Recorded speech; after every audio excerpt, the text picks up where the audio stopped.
नेपाल र West Indies बीचको खेल जितभन्दा धेरै माथि छ। आउनुहोस् यो विषयमा चर्चा गरौँ। नेपालले खेल्न पाउनु नै जित हो। यदि कीर्तिपुर क्रिकेट रङ्गशालाको निर्माण पूरा भएको भए यो श्रृङ्खला नेपालमै आयोजना हुने थियो। यद्यपि नेपालले शारजाहलाई घरेलु मैदान बनाएर युनिटी कप सञ्चालन गर्न सफल भयो। वेस्ट इन्डिज नेपालसँग खेल्न तयार हुनु नै नेपाली क्रिकेटका लागि जित भइसकेको थियो। खेलको नतिजासँग यो श्रृङ्खलाले ठूलो अर्थ राख्दैनथ्यो। नेपाललाई टेस्ट राष्ट्रसङ्घको श्रृङ्खला खेल्ने ढोका खोल्नु थियो।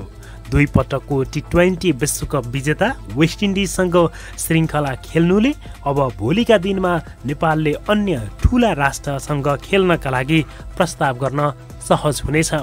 नेपाल क्रिकेट सङ्घले पनि वेस्ट इन्डिजसँग खेल्न यथेष्ट बजेट खर्च गर्यो।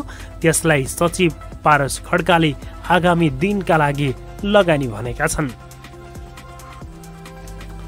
अर्को प्रसङ्ग हो टेस्ट राष्ट्रतर्फको यात्रा। एउटा एसोसिएट राष्ट्रका रूपमा नेपालले सबथोक जस्तो गरिसकेको छ। नेपालले 2 पटक T20 विश्वकप खेल्यो। त्यसमा पनि दक्षिण अफ्रिका र बङ्गलादेश जस्तो राष्ट्रसँग उच्च स्तरको प्रदर्शन गर्यो। सन् 2018 मा 1 दिवसीय अन्तर्राष्ट्रिय मान्यता प्राप्त ODI राष्ट्रको मान्यता पाएपछि त्यसलाई जोगाउँदै आएको छ। छनौट भएर एसिया कप खेलिसकेको छ। मुख्य कुरा नेपाली खेलाडीहरूको प्रदर्शनले पनि विश्व क्रिकेटलाई प्रभावित पार्न सफल भएको छ। त्यसमा नेपाली दर्शकको समर्थकको त बेग्लै आकर्षण छ। गत वर्ष अमेरिका र वेस्ट इन्डिजमा भएको T20 विश्वकपमा नेपाली समर्थकहरूको उपस्थिति त प्रतियोगिताकै प्रमुख आकर्षणको विषय मध्येको एक थियो।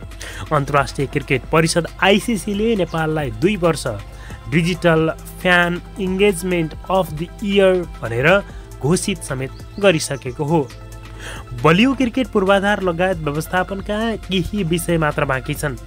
यस्तो बेला नेपाल र वेस्ट इन्डिज बीचको श्रृङ्खलाले पनि नेपाललाई ICC को पूर्ण सदस्य राष्ट्र बन्ने बाटोमा डोर्याउन इटा थपेको ठानिएको छ।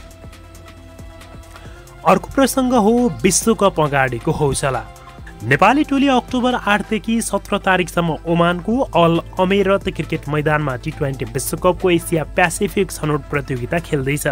त्यहाँ Nepal, Oman, Papua New Guinea, UAE, Japan, Kuwait, Malaysia, Samoa र कतार बीच प्रतिस्पर्धा हुनेछ। प्रतिस्पर्धामा शीर्ष 3 स्थानमा रहने टोलीले अर्को वर्ष भारत र श्रीलङ्काले संयुक्त रूपमा आयोजना गर्ने विश्वकप 2026 मा छनौट हुनेछ। लगातार T20 विश्वकपमा पुग्ने लक्ष्यमा रहेको नेपालको लागि वेस्ट इन्डिजसँगको श्रृङ्खला उत्तम अभ्यासको प्रतिस्पर्धाको अवसर पनि हो। वेस्ट इन्डिजसँगको खेलको नतिजा र उच्च स्तरका खेलाडीहरू बीचको टक्करले ओमानमा नेपाली खेलाडीले बलियो आत्मबल र उच्च मनोबल प्राप्त गर्ने निश्चित छ। जस्तो कि कप्तान रोहित पौडेलले वेस्ट इन्डिजलाई हराउने आत्मविश्वास खेल अगाडि नै देखाएका थिए। पहिलो खेलको नतिजा पनि त्यही नै भयो। टोलीका सम्पूर्ण सदस्यहरूको हौसला अहिले कप्तान रोहितकै जस्तो देखिएको छ। र अर्को प्रसङ्ग हो बलियो टिम। पहिलो खेलको प्रदर्शन र खेलाडीको आत्मविश्वासले देखाएको छ कि नेपाली टोली अहिले उच्च लयमा छ। वेस्ट इन्डिज जस्तो टोली विरुद्धको प्रदर्शनमा खेलाडीहरूले देखाएको चुस्तताले नेपाल अहिले परिपक्व टोली बनिसकेको छ भन्ने सन्देश दिएको छ। खेलाडीहरू बीचको प्रतिस्पर्धा पनि चुलिएको छ। वैकल्पिक खेलाडीहरूको सूची पनि लामो देखिसकिएको छ। जस्तो कि पहिलो खेलमा नन्दन यादव घाइते भए, सन्दीप लामिछाने टिममै थिएनन्। तर पनि नेपालको बलिङ धारमा कमी देखिएन। बरु बलिङकै कारण वेस्ट इन्डिजलाई 129 रनमा रोक्न नेपाल सफल भयो। अहिले टिममा आदिल आलम फर्किएका छन्। साहब आलम जस्ता खेलाडीहरू तयार रहेका छन्। यी सबै कुराले वेस्ट इन्डिज विरुद्धको खेलमा मात्र होइन, त्यो भन्दा महत्त्वपूर्ण एसिया क्षेत्रीय छनौटमा नेपाली टोली छनौट हुने आधार बलियो बनाएको छ।